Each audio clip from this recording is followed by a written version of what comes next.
Dunne, you had been with the Columbus Blue Jackets organization your first several years as a pro. What was the transition like coming over to the Sabres organization? You got a game button up there, and then, of course, mainly being in Amherst. Yeah, I think it's always weird going from one place to another, especially I was in the Columbus organization for 4 years, so I was very familiar at the time with kind of how things went and how the culture was in the group. And then, yeah, it was a bit of an adjustment, but honestly, like, it wasn't that much of an adjustment because when I got here, the leadership group did such a good job at allowing people to come in and be themselves, and so welcoming and so like kind, honestly, that like it allowed me to step in and feel like a part of it from the beginning, which is massive, because I know sometimes it's hard to feel that way. So I was really appreciative of the group as a whole, and the leadership group, and the culture they built here. And it was a fun year, and there was a lot of growing on and off the ice. And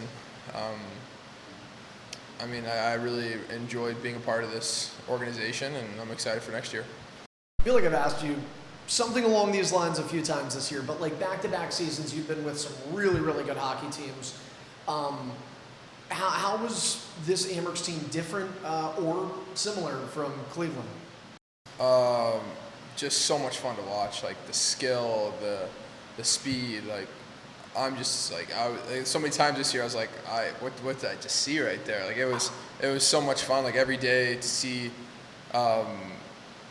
Like that skill. I mean, it's such a young group. It was awesome too to see these guys grow from the first game to the last game, and you saw how guys grew throughout the year, and it was just so impressive, and testament to like their character and their work ethic. So for me, it was really exciting to see that, because like it reminded me when I was a young guy and I had a lot of things I needed to iron out to become a pro, and I was lucky to have good coaches and teammates that helped me through that, and I was really excited for a lot of guys to see that growth, and it was just so fun to come every day. Like we had such a good energy, such a good group, that it was always exciting, it was always fun, and I mean on and off the ice, and just like for myself being able to like learn from these guys too, like some of these younger guys, some of the plays that they're making, the things that they're doing. So I really enjoy learning and just trying to get better, and I feel like I grew a lot as a player from playing with a lot of players that maybe have different styles than me, but are very, very good players.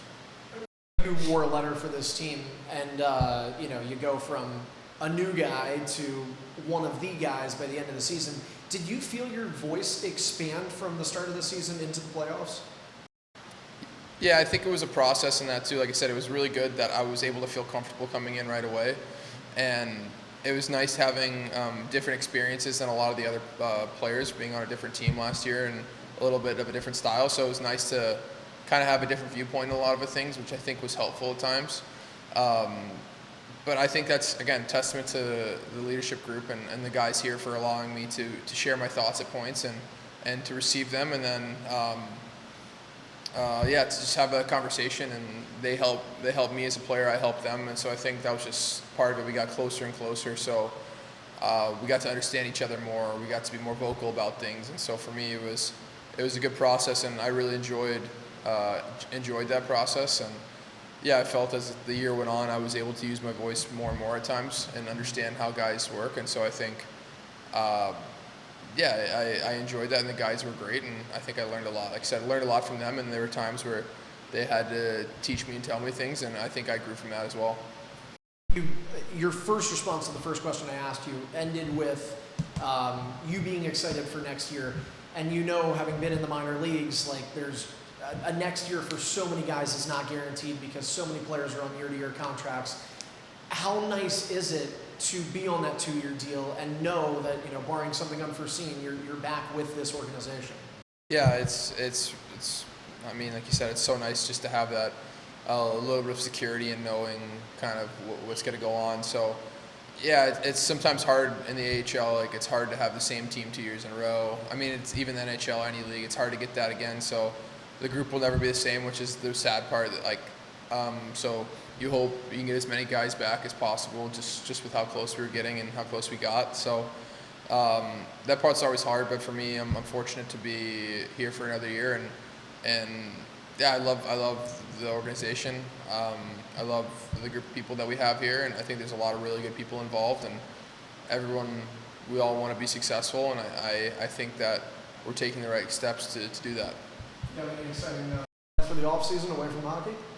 Just probably a little break to start, and then kind of get back into it pretty soon here, but nothing too crazy. Awesome. Thanks, Don. Thank you.